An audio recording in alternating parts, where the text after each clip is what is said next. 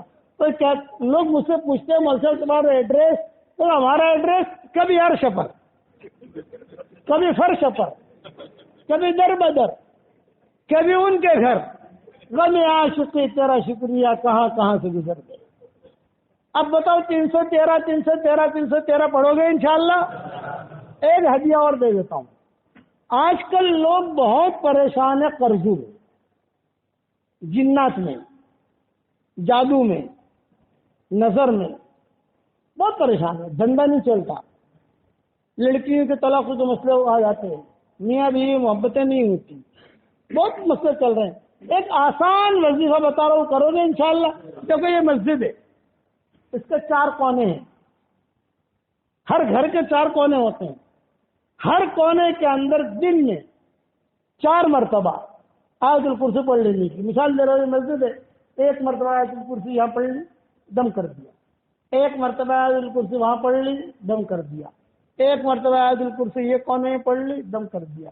1 مرتبہ آیت الکرسی یہاں پڑھ لی, دم کر دیا. تو 4 مرتبہ ہو گیا. اسی طریقے سے رات میں 24 گھنٹے میں 8 مرتبہ پڑھنا ہے, صرف دم کرنا اور کچھ نہیں. انشاءاللہ 7 دن کے اندر آپ کا حالت بدل جائیں گے انشاءاللہ. اور یہ میں نہیں کہتا, یہ حضرت عبد الرحمن بن عوف کا معمول تھا. عبد الرحمن بن عوف رضی اللہ تعالیٰ عنہ کہتے تھے کہ میں یہ کرتا ہوں تو اللہ نے مجھے مال بھی دیا, اللہ نے برکت بھی دی, اللہ نے اولاد بھی دی, اور اللہ نے مجھے بہت عزت بھی دی. یہی میں نصیحت آپ کو کرتا ہوں کہ آپ کرنا شروع کرو انشاءاللہ. کبھی بیوی سے پڑھوا لیا. اچھا, اللہ نے آپ کو اتنا بڑا فلٹ دیا ہے کہ 5 کمرے, ہر کمرے میں پڑھنا ضروری نہیں ہے, 1 کمرے میں پڑھ لو, سب جگہ اثر چلا جائے گا انشاءاللہ. ہر کمرے میں آدمی پڑھنا جائے گا تو آدمی تھکے گا. 1 کمرہ آپ کا کمرہ جو پکڑ لو, یا ہال پکڑ لو, بچی پڑھ لے, بیٹا پڑھ لے, بیٹی پڑھ لے. اللہ حلال مال بہت دے گا انشاءاللہ. سود کی طرف جانے کی ضرورت نہیں پڑے گی انشاءاللہ. اور حلال مال و منال بھی ملے گا, عزت بھی ملے گی, اور محبتیں بھی ہوں گی. کرو گے انشاءاللہ. اب یہ پانی دے دیں, اب یہ وعدہ کر لو تو انشاءاللہ مرتے دم تک ہم نمازوں کی پابندی کریں گے. کہو. اب میری ایک تمنا ہے, میں اپنی تمنا بیان کر سکتا ہوں. ارے میری ایک خواہش ہے, بیان کر سکتا ہوں. دو گے انشاءاللہ؟ ارے ڈھیلا, آپ ذرا بولو. دیں گے انشاءاللہ. میری خواہش یہ ہے کہ رنوج ایسا بن جائے کہ 100% مرد اور عورتیں نمازوں کے پابند ہونے چاہیے. 100%. آپ لوگ کوشش کرو گے انشاءاللہ. ہم نے ایسے ملکوں میں جا کر باتیں کی ہیں, اور ایسے ملک وجود میں آ گئے. پورے ملک کی بات تو نہیں کرتا, لیکن دیہات, انہوں نے ہمیں خبر دی کہ الحمدللہ مولانا ہمارے دیہات میں 100% نمازی ہو گئے, مرد اور عورتیں. تو میری خواہش یہ ہے کہ میرا رنوج بھی ایسا ہو کہ 100% نمازی ہونے چاہیے. آپ کوشش کرو اپنے گھر سے. میرے گھر کے اندر 100% نمازی ہے کہ نہیں؟ ہاں 100% نمازی. پڑوس میں دیکھو, بھائی کے وہاں دیکھو, چچا کے وہاں دیکھو, اور محنت کرو, اللہ سے دعا مانگو. اب آپ کے یہاں جب 100% نمازی ہو جائے, پھر مجھے دعوت دینا, میں بھاگا ہوں گا انشاءاللہ, اور اچھی باتیں سناؤں گا انشاءاللہ. کرو گے انشاءاللہ. اللہ تعالیٰ عمل کرنے کی توفیق عطا فرمائے. اور ایک ہدیہ آپ لوگوں سے چاہتا ہوں. ارے دو گے بھائی؟ ایک ہدیہ میں آپ لوگوں سے چاہتا ہوں. دو گے؟ یہ چاہتا ہوں کہ جب بھی دعا کے لیے ہاتھ اٹھے میرے لیے دعا کرو. بس اتنی تمنا ہے. اب یہ میری تصویر ہے, جاندار, شاندار, مالدار, دیندار, پورے رنوج والوں کو دے نہیں سکتا. رنوج تو بہت بڑا ہے. میں تو سمجھ رہا تھا کہ چھوٹا گاؤں ہوگا, یہ تو ماشاءاللہ سارے گاؤں سے بڑا گاؤں ہے. یہ ان کو دے رہا ہوں، لو آپ کو ہدیہ. میں پہچانتا نہیں بھائی کو، لیکن بس کہاں کے ہو آپ؟ جی کیا کرتے ہیں؟ کہاں پر؟ احمد آباد میں کہاں؟ اچھا وہاں قبل ادریس کے وہاں. اچھا ماشاء اللہ، چلیے میری طرف سے ہدیہ ہے. یہ تصویر برکتی ہے، نوٹیں بہت لگے گی. ہاں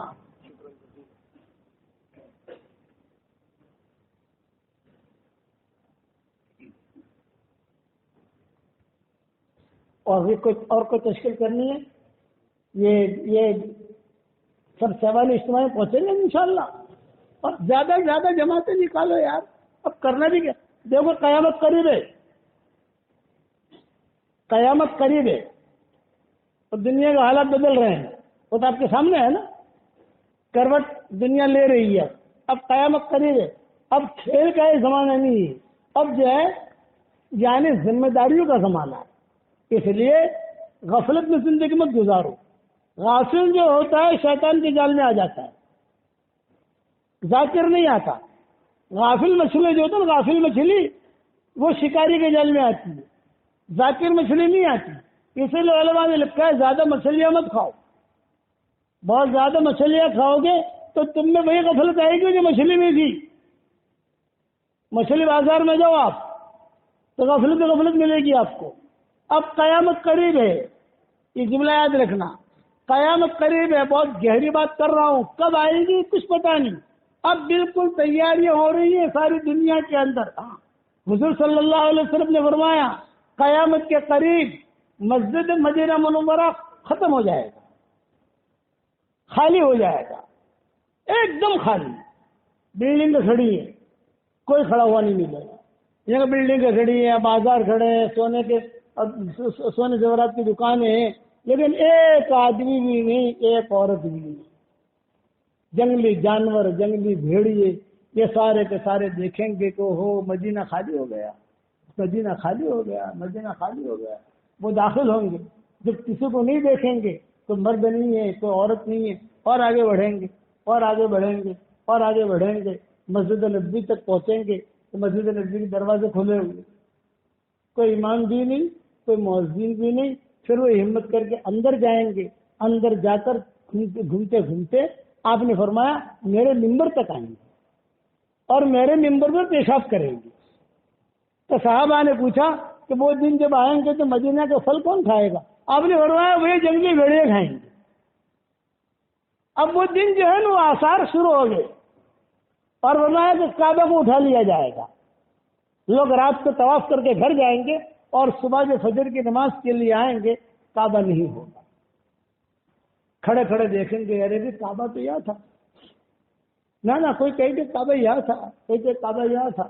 یہ مقام ابراہیم ہے نا، مقام ابراہیم، اس سے وہ اشارہ سمجھے گا ارے بھائی یہ مقام ابراہیم ہے، اس کے سامنے تو تھا کعبہ. اٹھا لیا اللہ.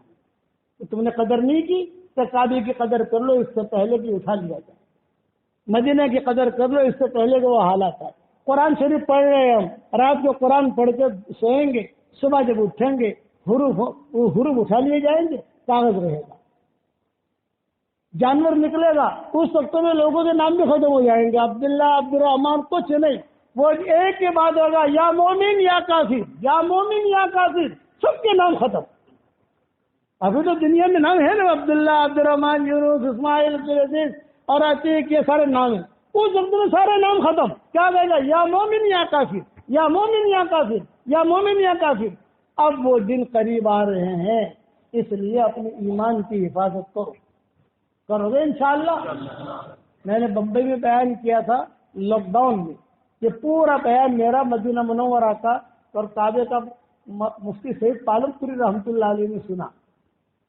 لاک ڈاؤن میں سب گھروں میں تھے تو لوگوں نے کہا کہ یہ مولوی کا بیان چل رہا ہے، پورا سنا، سارا کے سارا میں نے بیان کیا. بیان کرنے کے بعد مفتی صاحب کا فون آیا مجھے، تو ماشاء اللہ آپ کا پورا بیان میں نے سنا، بہت پسند آیا، لیکن آپ نے موطا امام مالک کا حوالہ کیوں دیا؟ میں نے کہا جی مجھے اس لیے مضمون موطا امام مالک میں ہے جو میں نے بیان کیا کعبے کا اور سارا. میں نے کہا مجھے تو موطا امام مالک کا حوالہ ملا تو میں نے وہ دے دیا. بولے نہیں، بخاری میں ہو تو بخاری کا حوالہ دینے کا، موطا امام مالک کا حوالہ نہیں دینے کا. فتح القدیر میں ہو تو وہ حوالہ دینے کا، یہ حوالہ نہیں دینے کا. اونچی کتاب کا حوالہ دینے کا، نیچے کتاب کا نہیں. یہ مفتی سید صاحب نے مجھے نصیحت کی تھی. پھر دوسرے دن جو ہے 15ویں شعبان تھی تو ہمارے 1 گھنٹے کا بیان ہوا، وہ دعا ہوئی گھر سے ہی. 1 گھنٹے کی دعا میں مفتی صاحب بیٹھے، یعنی جہاں ٹھہرے تھے فون کے ذریعے سے آمین آمین کہتے رہے. جب دعا ہو گئی تو ان کا فون آیا، دعا آپ کی پوری میں نے سنی الحمدللہ، بس 2 دعائیں مانگنا بھول گئے آپ. میں نے کہا کون سی؟ ایک تو کہا اللہ کورونا وائرس سے ہماری حفاظت فرما. ہاں میں نے کہا یہ بھول گیا. بولے کہ یہ جو مقامی چودھری ہے، مقامی چودھری، مقامی مکڑا، گورا مکڑا، کالا مکڑا، جو سمجھ گئے وہ سمجھ جائیں گے، جو نہیں سمجھے ان کو سمجھانا نہیں ہے. گورا مکڑا، کالا مکڑا، مقامی چودھری، یہ سب ان کے لیے مجھے کہتے ہیں کہ اللہ تعالیٰ ان مکڑوں کو ختم کرے. میں نے کہا مکڑوں کے لیے آپ دعا کرو، کورونا وائرس کے لیے میں دعا کروں گا. تو مفتی صاحب ہنسنے لگے. میں نے کہا کہ جتنے مکڑے دنیا میں ان کے لیے تم دعا کرو، اب کورونا وائرس کے لیے میں کروں گا. اس لیے آپ حضرات سے کہتا ہوں قیامت قریب ہے. حدیث شریف میں آتا ہے قیامت کے قریب 3 بڑے بڑے حادثے ہوں گے. ایک حجاز میں ہوگا عربوں میں، ایک مغرب میں ہوگا یعنی امریکہ یورپ، ایک مشرق میں ہوگا یعنی آسٹریلیا انڈونیشیا. اب دیکھو حجاز میں تو شروع ہو گیا تمہارے سامنے، تھوڑے دینے کے بعد امریکہ کا بھی شروع ہو گیا انشاءاللہ. وہاں بھی کچھ حالات آنے شروع ہو گئے، طوفان آیا، یہ آیا، یہ آیا. یہ بچا یہ نہیں ہوگا، اس کے بعد اللہ دنیا کو لپٹ لے گا. کیا بتا جائیں گے آپ سمجھے؟ اس سے پہلے تیاری کرو گے انشاءاللہ. 31 بنگلے تیار بناؤ گے انشاءاللہ. 1-2 بنگلے مجھے بھی دے دینا بھائی. اللہ تعالیٰ